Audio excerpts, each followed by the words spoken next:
السلام علیکم ورحمۃ اللہ وبرکاتہ. دوستوں امید ہے کہ آپ خیر خیریت سے ہوں گے. تو آج میں مدینہ منورہ میں سلمان فارسی رضی اللہ تعالیٰ عنہ کے باغ میں موجود ہوں.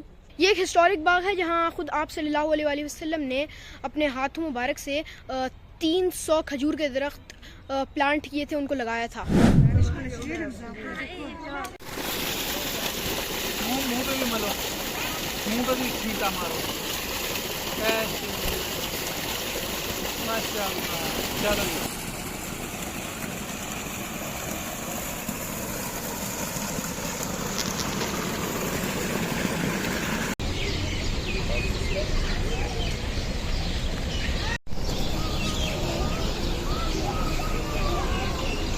اب تو ماشاءاللہ سے کافی ڈیولپ کر دی گئی ہے جگہ. ابھی آپ 3-4 سال پہلے اس جگہ کو دیکھتے, آپ یوٹیوب بلاگس کے اندر دیکھ سکتے ہیں.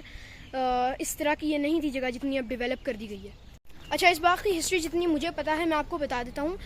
یہ باغ پہلے ایک یہودی کا ہوا کرتا تھا جن کے غلام تھے حضرت سلمان فارسی رضی اللہ تعالیٰ عنہ, اور انہوں نے حضرت سلمان فارسی رضی اللہ تعالیٰ عنہ کو رہا کرنے کے لیے شرط رکھی کہ اگر وہ اس باغ میں 300 کھجور کے درخت, کھجور کے پودے لگا دیں گے تو پھر وہ حضرت سلمان فارسی رضی اللہ تعالیٰ عنہ کو رہا کر دیں گے. آپ صلی اللہ علیہ وسلم نے اپنے صحابیوں کے ساتھ مل کے یہاں اس باغ میں 300 پودے لگائے, پھر ان کو رہا کر دیا گیا تھا. پھر حضرت سلمان فارسی رضی اللہ تعالیٰ عنہ کے نام سے اس باغ کو مشہور کر دیا گیا ہے. اچھا, اگر آپ اس باغ کی مزید ہسٹری سے آگاہ ہونا چاہتے ہیں, مزید ہسٹری جاننا چاہتے ہیں, تو پھر آپ سیرت کی کتابوں سے جان سکتے ہیں, جیسا کہ رحیق المختوم. بلکہ آج کل تو ٹیکنالوجی کا دور ہے, یوٹیوب میں آپ کچھ سرچ کریں گے تو آرام سے آپ کو مل جائے گا. گوگل وغیرہ یہ سرچ انجنس یوز کر سکتے ہیں آپ اس کی مزید ہسٹری جاننے کے لیے.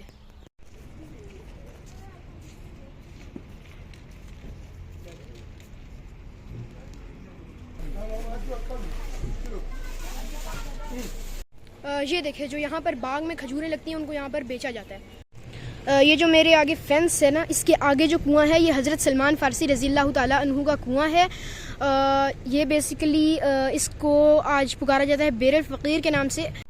یہ جو میں نے آپ کو کنواں دکھایا تھا پیچھے, جس کا میں آپ کو نام بتا رہا تھا بیر الفقیر, اس میں جو بیر ہے اس کا مطلب ہوتا ہے کنواں, اور فقیر دیکھیں کھجور کا درخت نکالنے کے لیے جو جگہ کھودتے ہیں نا, اس کام کو کہتے ہیں, اس عمل کو کہتے ہیں فقر, اور جو کھودتا ہے یہ کام کرتا ہے اس کو کہتے ہیں فقیر.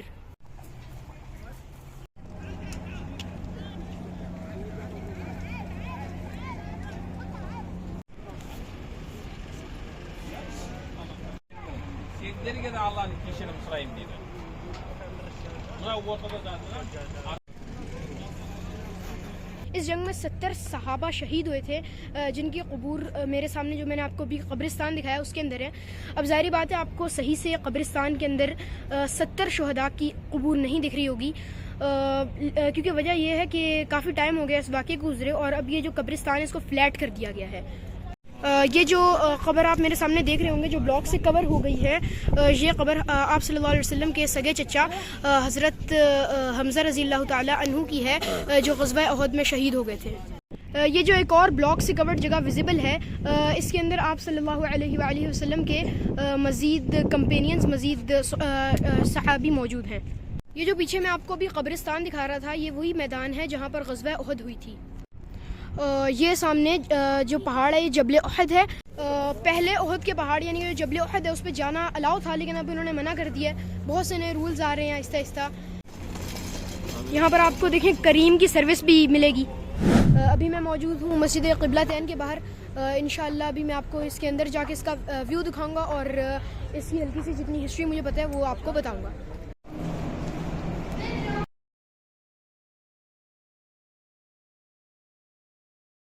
دیکھیں مسجد النبوی کی طرح چھوٹی چھوٹی چھتریاں یہاں پر بھی لگائی ہوئی ہیں.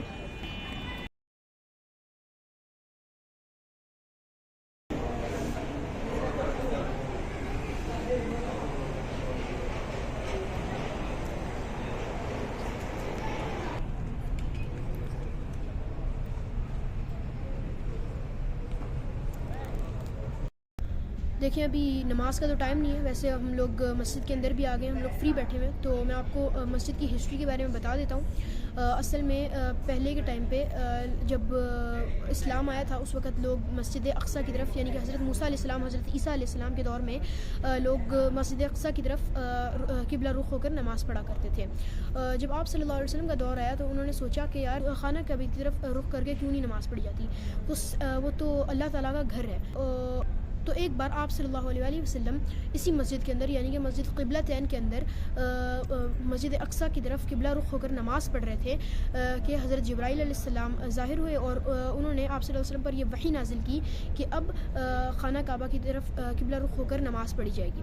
تو اسی وقت آپ صلی اللہ علیہ وسلم قبلہ رخ ہو گئے، جس کی وجہ سے اس مسجد کا نام قبلتین رکھ دیا گیا ہے۔ اب قبلتین کا مطلب یہ ہوتا ہے یعنی کہ دو قبلوں والی مسجد۔ دیکھیں عربی میں عین کا عین اس چیز کے ساتھ لگتا ہے جو دو ہوتی ہیں، تو قبلتین یعنی کہ دو قبلوں والی مسجد، کیونکہ اس میں دو قبلے اختیار کیے گئے تھے۔ یہ تھا ہمارا ایک چھوٹا سا وزٹ مسجد قبلتین میں۔